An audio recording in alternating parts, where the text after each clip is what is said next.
Donc, Parashat Beshalach, voilà, Akadosh Baruch Hu ne donne pas de billets d'avion au peuple d'Israël. Il leur dit sortez. Mais sortez où? Dans le désert. Le désert, c'est pas un endroit qu'on passe en 2 jours. Et il s'agit de 3 millions de personnes qui ont quitté l'Égypte. Et ils vont comme ça, à l'improviste, ils rentrent dans le désert. Pas d'eau, pas de pain, un peu de galette qui est restée parce qu'on ne leur a pas laissé de faire lever leurs pattes. Et voilà, ils ont une émouna, ils ont une foi en Akadosh Baruch Hu, comme quoi, si Akadosh Baruch Hu dit vas-y, tu avances. Et c'est Akadosh Baruch Hu qui s'en occupera. Ce qui est intéressant, dans le Midrash, il rapporte que, pas seulement la Torah dit, pas seulement les Juifs ont quitté.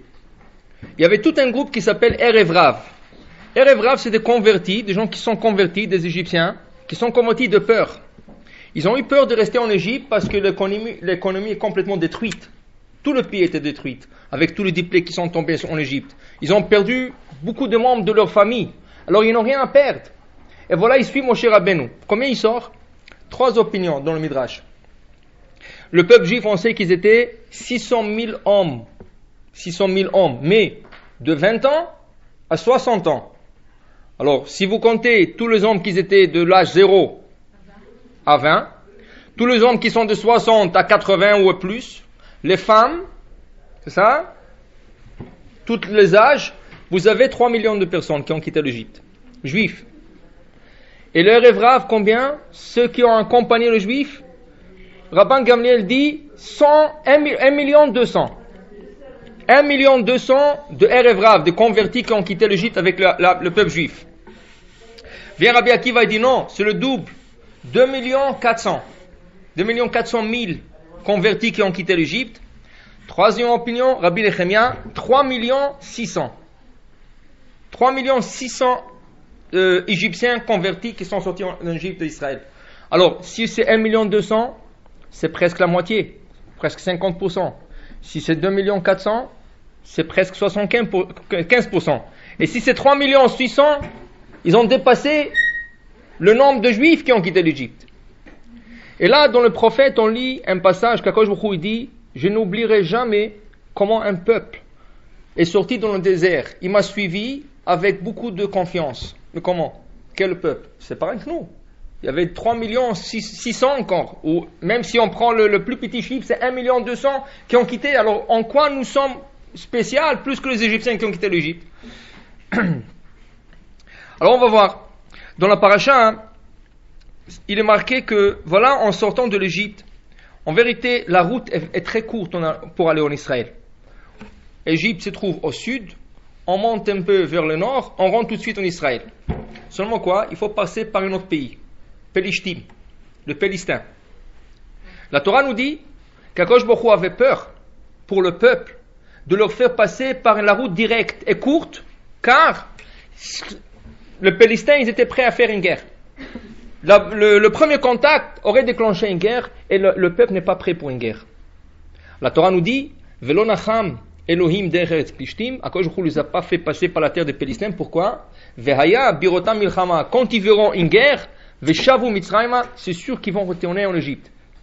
Et regardez, chaque fois qu'il y avait le moindre de problème en Égypte, dans le désert, qu'est-ce qu'ils ont dit? On retourne en Égypte. Alors imaginez-vous, s'ils auraient passé par une route courte, tout de suite ils seraient retournés. Et quand je vous dis, c'est pas le moment parce que déjà, ils ont beaucoup souffert et ils sont pas encore prêts mentalement et physiquement pour une guerre, alors il faut que je leur fasse un petit détour.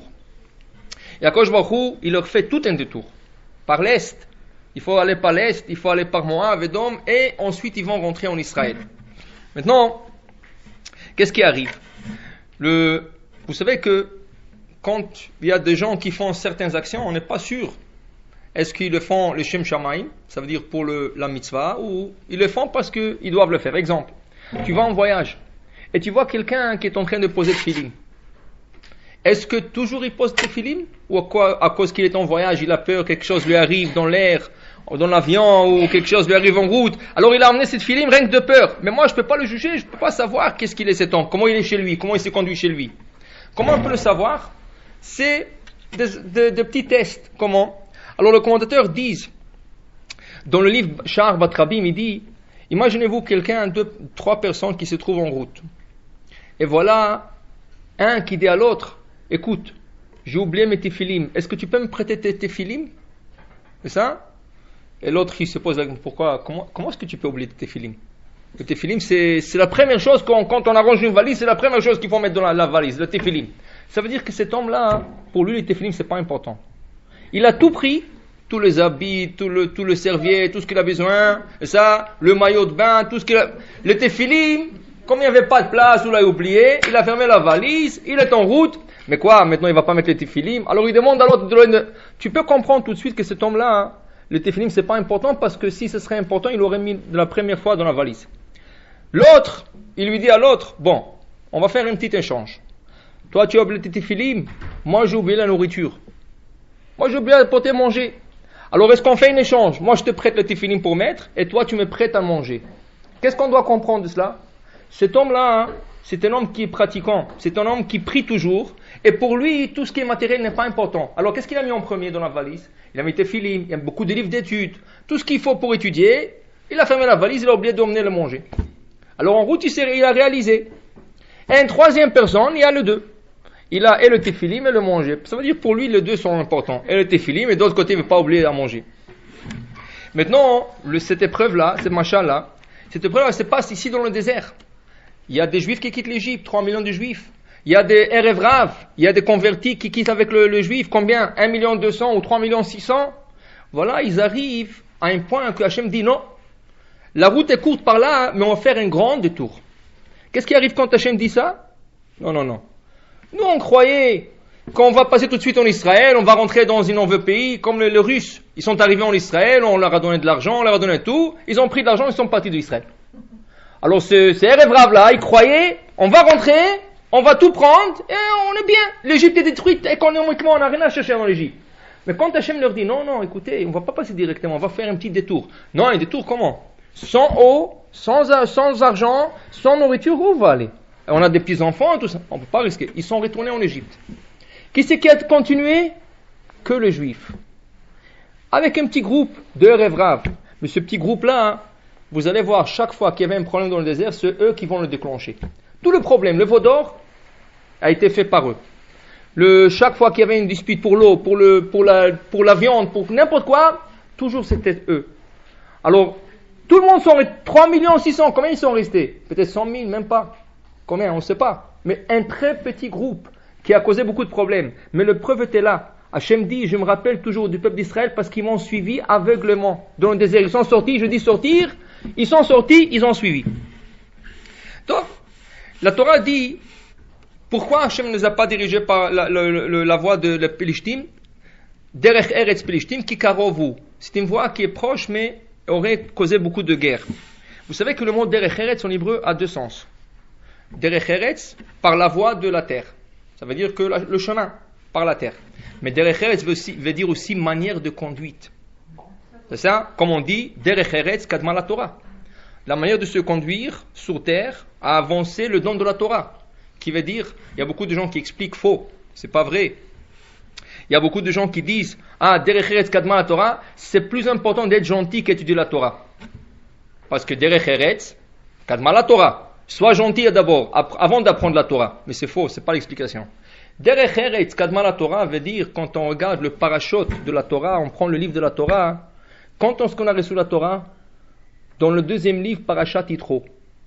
Mais avant tout ça, qu'est-ce qu'il y avait? Depuis Bereshit jusqu'à Yitro, il y avait plein de parachutes qu'on passait. Qu'est-ce qu'on a étudié dans tous ces parachutes? De manière de conduite.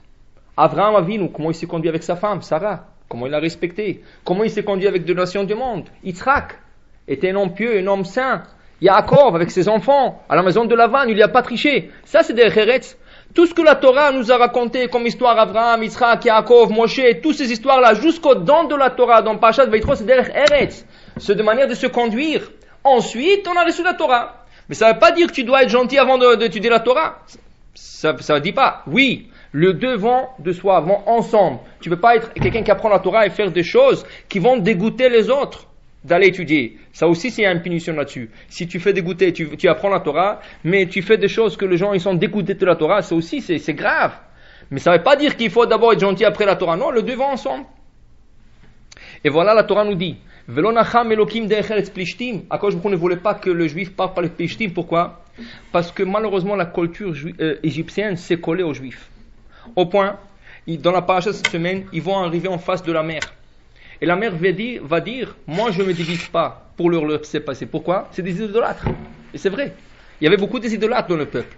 Et la mer dit, quel est le mérite de ce juif-là de passer? Ils sont des idolâtres. Pourquoi les Égyptiens méritent de se noyer? C'est des idolâtres aussi. Pourquoi je distinguerai entre les deux? Et quand je vous dis, non, la différence c'est que dans 3 mois, dans 49 jours, ce juif-là, ils vont se mettre devant le Har Sinaï en train de recevoir la Torah. C'est ça la différence. Et la mer a accepté de s'ouvrir.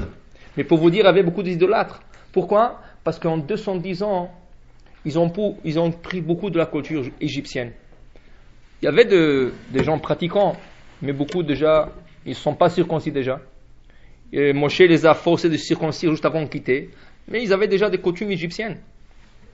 Dit Akadosh Baruch Hu, je ne peux pas leur prendre et leur mettre devant le Har Sinaï de recevoir la Torah. Ça ne se fait pas. Alors il faut que je leur fasse un petit détour. Quel est le détour? 3 mois. Moins que 3 mois. 49 jours. C'est le temps de la sortie d'Égypte, qui est la fête de Pessah, jusqu'au temps de Matan Torah, Shavuot. C'est le 49 jours. Si vous regardez dans le Maxime de Père, le 6e chapitre, il dit qu'avant de recevoir la Torah, il faut pratiquer 48 qualités, traits de caractère et de manière de conduite. 48. Ça veut dire qu'est-ce qu'ils ont fait? Chaque jour, Moshe les a appris quelque chose de nouveau. Voilà, aujourd'hui vous faites que ça, demain que ça. 48 jours. Le 49e jour, c'était un jour de révision sur tous les 48 traits de caractère qu'ils ont appris. Le 50e jour, ils étaient devant le Sinaï en train de recevoir la Torah. Dit Akadosh Baruch Hu, si je leur fais passer par Derech Eretz Pelishtim, c'est pas bon. Pourquoi? Parce que le Derech Eretz, la manière de conduire de Pelishtim était la semblable à celle des Égyptiens. Ils vont rentrer là-bas, ils vont encore s'assimiler, ils vont prendre encore la culture de Pelishtim. Ils viennent de quitter l'Égypte. Ça fait 1 an. Ils avaient la chance de pratiquer Torah, Mitzvot, Maasim Tovim. Mais si je leur fais passer par là-bas, comme c'est proche, de manière de conduite de Égyptiens, c'est sûr qu'ils vont prendre leur culture et je ne veux pas. Un détour. Alors le Erev Rav dit non, c'est pas pour nous. Nous on va se mettre de côté, on va quitter. Et le peuple juif, il suit Akadosh Baruch Hu 49 jours. Vous savez qu'est-ce que c'est 49 jours? 3 millions de personnes, sans eau, sans pain, une petite matzah, galette qu'ils ont mangé. Et cette galette-là, c'est des restants de galette. Parce que la galette, ils l'ont mangée avec le sacrifice pascal qu'ils ont fait en Égypte. C'est écrit qu'ils ont pris avec eux, ils ont pu prendre avec eux, rien que les restants de cette galette, car les Égyptiens leur poussaient, et ils étaient derrière leur dos. Rien que sortez, on ne veut plus vous avoir dans ce pays. Rien que sortez. Alors combien il leur a resté? Mais il leur a resté assez pour 60 repas. Jusqu'à qu'Akadosh Baruch Hu, à la dernière repas, il aura dit, voilà, maintenant, je vais vous envoyer du pain du ciel, qui est la manne. Le pain céleste qui s'appelle la manne. Ça veut dire que tout a été calculé par Hachem. C'est ça? Dans cette paracha, on va lire à propos de la manne, qu'il est tombé, qu'il y avait malheureusement de gens qui s'en plaignaient de la manne, mais c'était un cadeau pour le peuple juif, c'est ça? C'est pour ça que ce mardi, toujours le mardi de Parashat Beshalach, c'est un ségoula de lire à partir de la 5e portion de la Torah jusqu'à la 7e, le début de la 7e, qui part de la manne. Du début de 5 jusqu'à début de 7, ça part de la manne, et c'est une fois par année. Apparemment, c'est une grande ségoula pour la Parnassa toute l'année. Le mardi, Parashat Beshalach. Et pourquoi? Parce que n'importe quand, avant le coucher de soleil. Depuis le lever de soleil jusqu'au coucher de soleil, vous pouvez le lire. Ça. Et pourquoi? Parce que comme la manne tombait cette semaine, dans la Parashat de la semaine, apparemment le port des ciels sont ouverts en ce moment. Et ça, et pourquoi le mardi? On a expliqué déjà dans le Talmud, c'est écrit, toute affaire qu'une personne veut commencer de nouveau, qu'il la commence le mardi, qui a été béni en double. Si vous regardez le premier jour, quand Akadosh Baruch Hu a créé la lumière, l'obscurité, c'est écrit Kitov. C'était bien. Quand il a créé le deuxième jour, il a séparé l'eau, le ciel et l'eau en bas, l'océan, c'est pas écrit Kitov. Le troisième jour, il a terminé la création de l'eau, plus la terre qu'il a construit, là c'est écrit Pa'amayim Kitov, 2 fois. Kitov. Depuis de la Gemara, mardi est destiné comme une journée de tout. Si quelqu'un a une affaire très importante, c'est le mardi. Tout le mardi de l'année, ils sont excellents pour n'importe quoi. Kitov, parce que dans la création, Akadosh Baruch Hu dit 2 fois, c'est bon. C'est si resté jusqu'à la fin de temps. Alors le mardi, comme c'est une bonne journée de commencer, alors on lit la paracha de la manne. À part ça, il y a des livres qui vous disent de lire chaque jour. Mais la vraie segoula, c'est de la lire demain. Comme demain, le mardi. Donc, voilà. Ils arrivent devant le mont Sinaï et ils vont recevoir la Torah.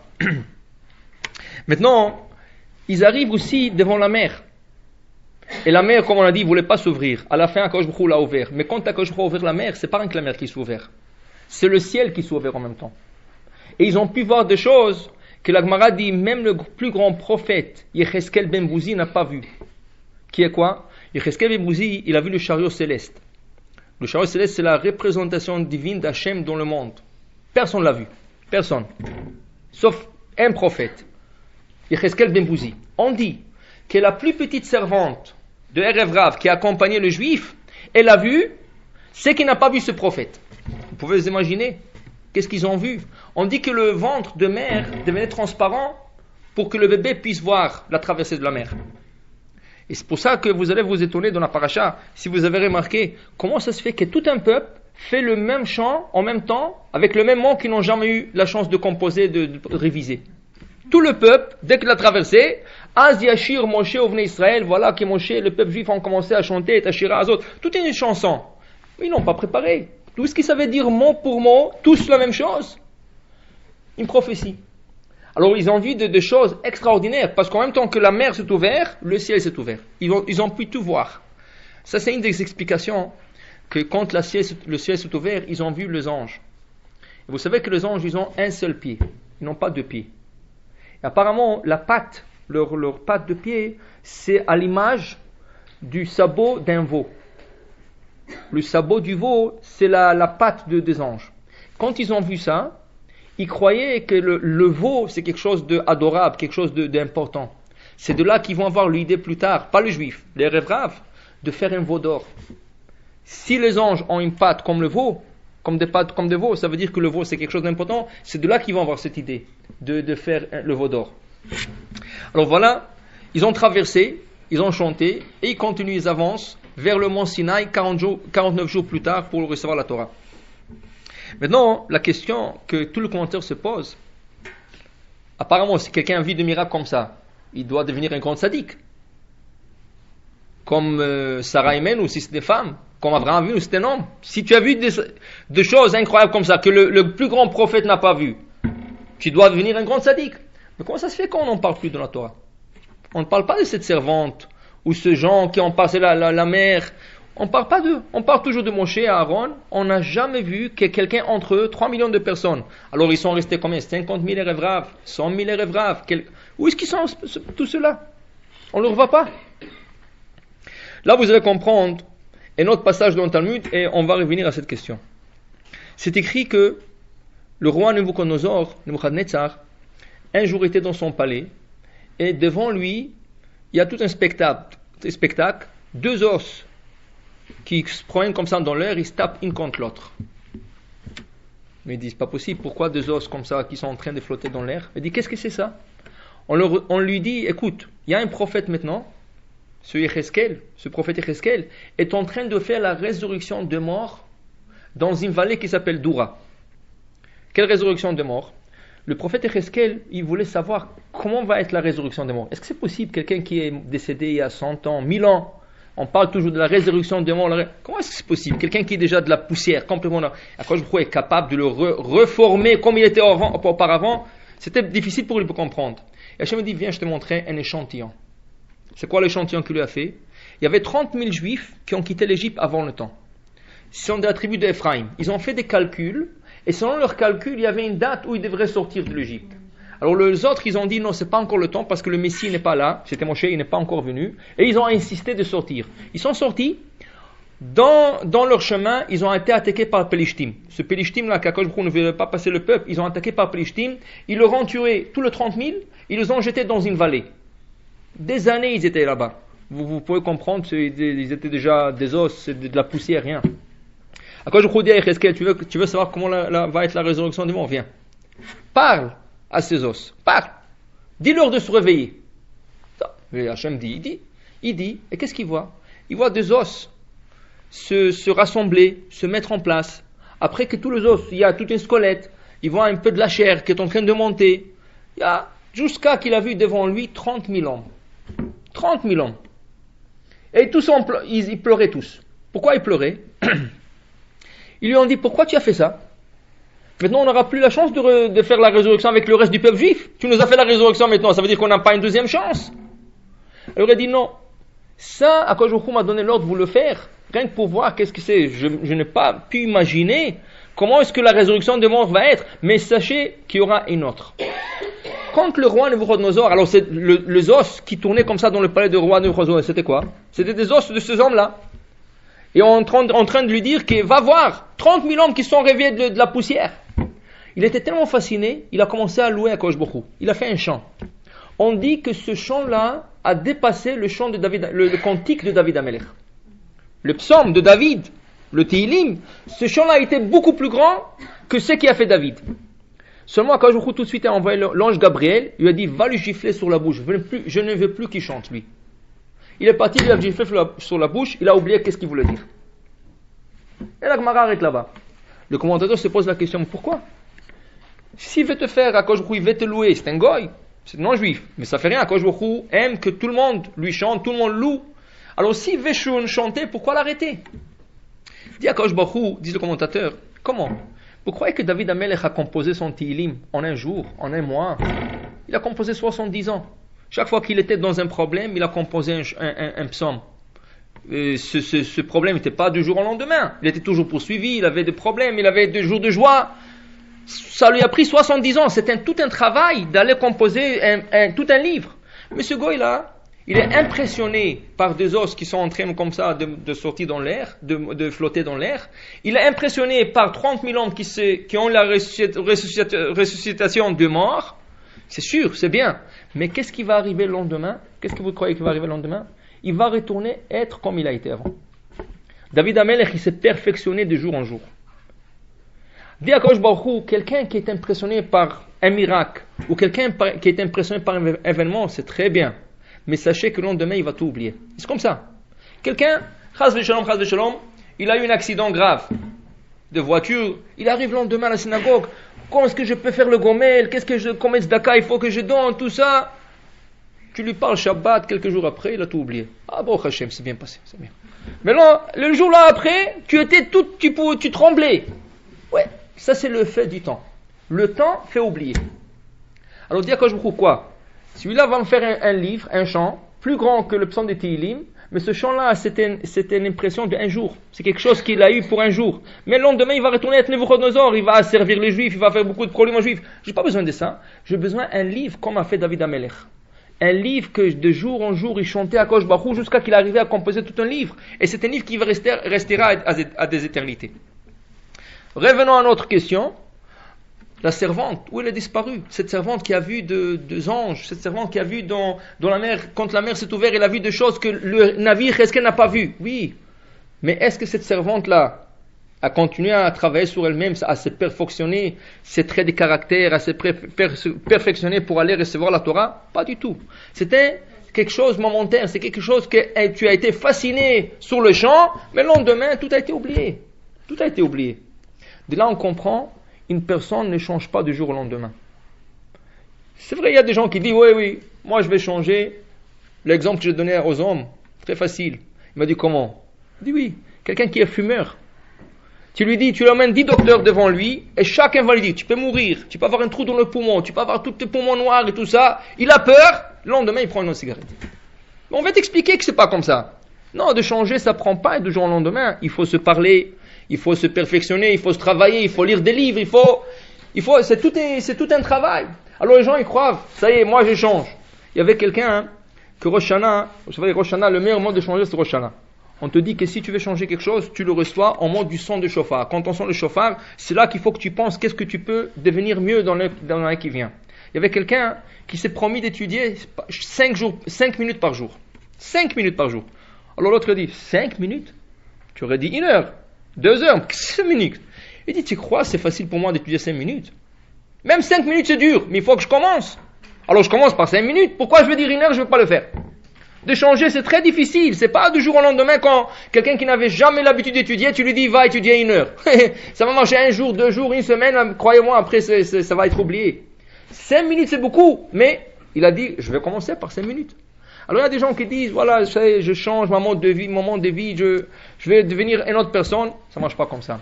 Dans le judaïsme, il faut se perfectionner, travailler de jour en jour. C'est pour ça qu'Hachem a dit la même chose. Pour la Torah, il ne nous a pas donné la Torah le lendemain de la sortie d'Égypte, il pouvait le faire, à cause qu'on n'avait pas de problème.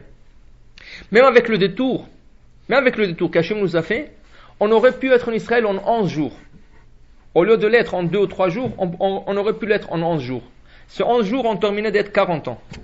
Pourquoi? À cause de la faute de Vodor et à cause les espions, les explorateurs qui sont revenus, ils ont parlé le mal de la terre d'Israël. Mais Akadosh Baruch Hu avait des plans très rapides pour nous.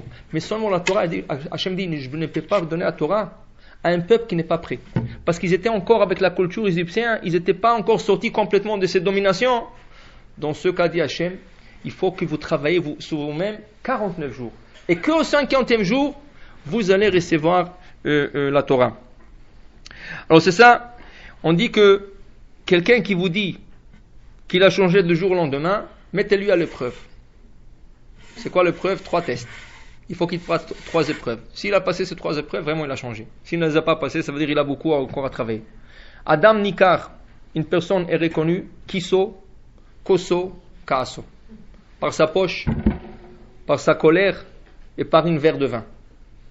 Qui veut dire quelqu'un qui vous dit ça y est, j'ai changé, je vais aider aux gens. Et tu lui dis écoute, il y a un couple qui est pauvre. Ils n'ont pas de moyens, ils ont besoin pour Shabbat. Ah écoute, maintenant c'est des moments difficiles, je ne peux pas. Mais tu as dit que ça a changé. Tu as dit que tu es devenu mieux, que tu veux aider à tout le monde. Mais comment, la première mitzvah déjà, Kiso, ça veut dire qu'il n'a pas passé le test. Kaaso, sa colère. Fais-lui quelque chose qu'il n'aime pas, rien que pour l'énerver. Fais-le exprès. Et tu vas voir c'est quoi sa réaction. S'il explose, ça veut dire qu'il a beaucoup encore à aller. Il n'a pas changé ce temps. Il croit qu'il a changé.